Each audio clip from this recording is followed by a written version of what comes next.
भानगढ़ किले का श्राप, कहानी का दूसरा भाग, वापसी की रात। नमस्ते दोस्तों, स्वागत है वापस हमारे चैनल हिंदी स्टोरी सीजी पर।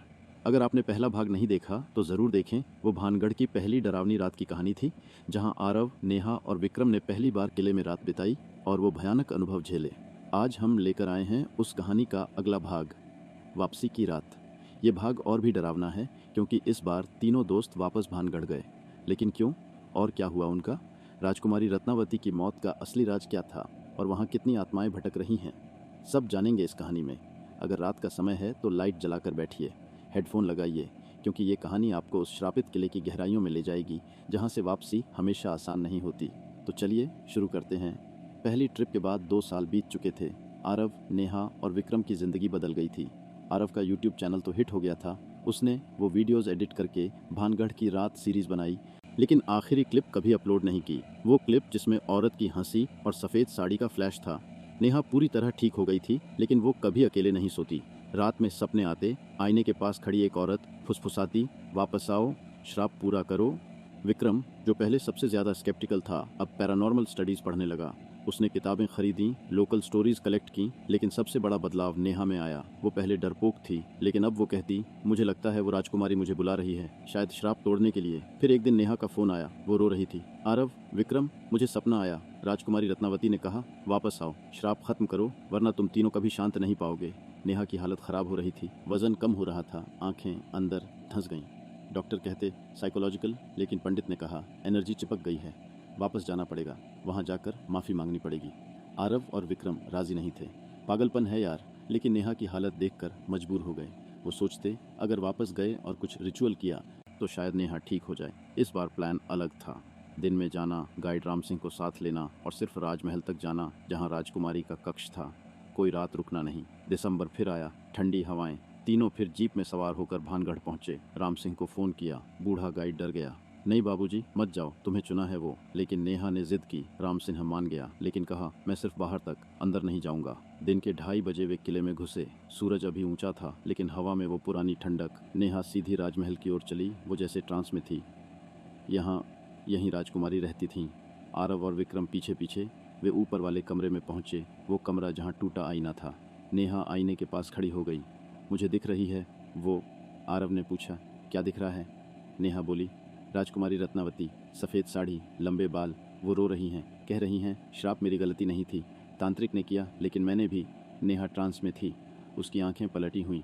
आवाज़ नहीं उसकी थी, राजकुमारी रत्नावती की। मैं रत्नावती बोल रही हूँ। श्राप मेरी गलती नहीं थी, तांत्रिक सिंघिया ने मुझे वश में करने की कोशिश की। मैंने इत्र की शीशी पत्थर पर फेंकी, पत्थर लुढ़क कर उसे कुचल गया। मरते वक्त उसने श्राप दिया, भानगढ़ तबाह हो जाएगा, और हुआ भी। अगले साल अजबगढ़ के राजा ने हमला किया। मैं छत पर खड़ी थी, अपने लोगों को बचाने की कोशिश कर रही थी। एक तीर आया सीधा मेरी छाती में। मैं गिर पड़ी, खून बहता रहा। आखिरी सांस में मैंने कुछ नहीं कहा, लेकिन मेरी आंखों में गुस्सा था। उस युद्ध में 10,000 लोग मारे गए, सैनिक, औरतें, बच्चे, सबकी आत्माएं यहीं कैद हैं। मैं सबसे मजबूत हूँ, मैं उन्हें कंट्रोल करती हूँ, लेकिन मैं भी कैद हूँ। मुक्ति चाहिए सबको। कमरे में अचानक ठंड बढ़ गई, दीवारें जैसे सांस लेने लगीं। आईने में रिफ्लेक्शन नहीं था, अब सिर्फ धुंध। बाहर से आवाज़ें आने लगीं, तलवारों की टनटनाहट, घोड़ों की हिनहिनाहट, चीखें, जैसे पूरा युद्ध फिर से जीवित हो गया हो। आरव का कैमरा अपने आप ऑन हो गया। बैटरी 100% दिखा रही थी, जबकि सुबह से रिकॉर्डिंग कर रहा था। विक्रम चीखा, नेहा वापस आ। लेकिन नेहा रत्नावती मुस्कुराई, उसकी मुस्कान डरावनी थी। मुक्ति चाहिए तो कुर्बानी चाहिए। कोई एक यहाँ हमेशा के लिए रह जाए, तब बाकी 10,000 आत्माएं मुक्त हो जाएंगी। कमरे के चारों कोने से छायाएं निकलने लगीं, काली, लंबी। एक छाया में सैनिक का रूप, टूटी तलवार लिए। दूसरी में बच्चे की, रोते हुए। तीसरी में औरत की, चूड़ियां बजाती। और सबसे आगे राजकुमारी रत्नावती, सफ़ेद साड़ी, लंबे बाल, छाती पर खून का धब्बा, आंखें लाल।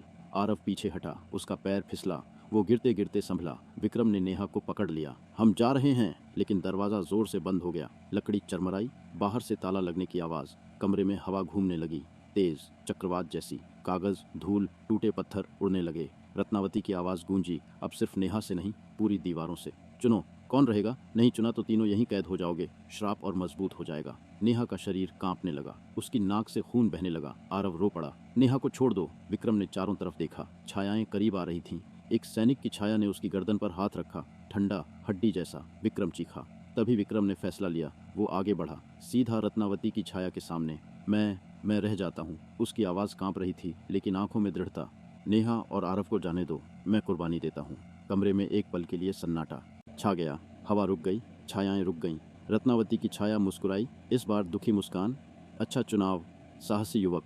तुम्हारी कुर्बानी से श्राप कमजोर होगा, लेकिन पूरी तरह नहीं टूटेगा। एक दिन कोई और आएगा पूरी मुक्ति के लिए। अचानक नेहा गिर पड़ी, बेहोश। दरवाजा अपने आप खुल गया। छायाएं विक्रम की ओर बढ़ी। आरव ने नेहा को गोद में उठाया। वो भागना चाहता था, लेकिन पैर नहीं उठ रहे थे। विक्रम ने मुड़कर कहा, आखिरी बार। आरव, भागो, नेहा को बचा लो। और वो वीडियो अपलोड मत करना, कुछ चीज़ें दुनिया को नहीं दिखानी चाहिए। आरव रोते हुए नेहा को उठाकर भागा। सीढ़ियाँ उतरा। नीचे राम सिंह इंतजार कर रहा था, चेहरा सफ़ेद। क्या हुआ बाबूजी? आरव कुछ नहीं बोला। जीप में बैठे और भागे। पीछे मुड़कर देखा, राजमहल की खिड़की से एक छाया लहराई, विक्रम की। फिर एक जोरदार चीख गूंजी, विक्रम की, इतनी जोरदार कि जीप का शीशा कांप गया। उसके बाद पूरा सन्नाटा। 3 दिन बाद नेहा को होश आया। वो पूरी तरह ठीक थी, सपने बंद।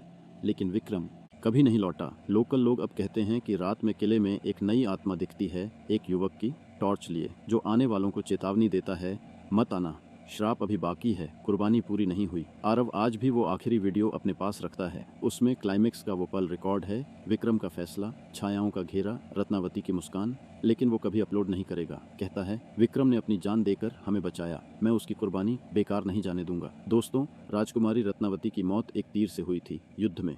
10,000 आत्माएं आज भी भटक रही हैं। श्राप कमजोर हुआ, लेकिन खत्म नहीं।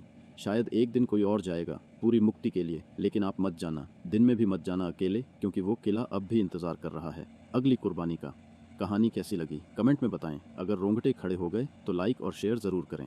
चैनल हिंदी स्टोरी सीजी को सब्सक्राइब करें, बेल आइकन दबाएं। अगला भाग आएगा या नहीं वो आप तय करें। मिलते हैं अगली डरावनी कहानी में। तब तक अपना ख्याल रखें और भानगढ़ का नाम लेते वक्त भी सावधान रहें। जय हिंद, जय राजस्थान। डिस्क्लेमर, ये भाग पूरी तरह काल्पनिक है, लेकिन भानगढ़ की लोक कथाओं, राजकुमारी की युद्ध में मौत, हजारों आत्माओं की ट्रैप होने से प्रेरित। धन्यवाद।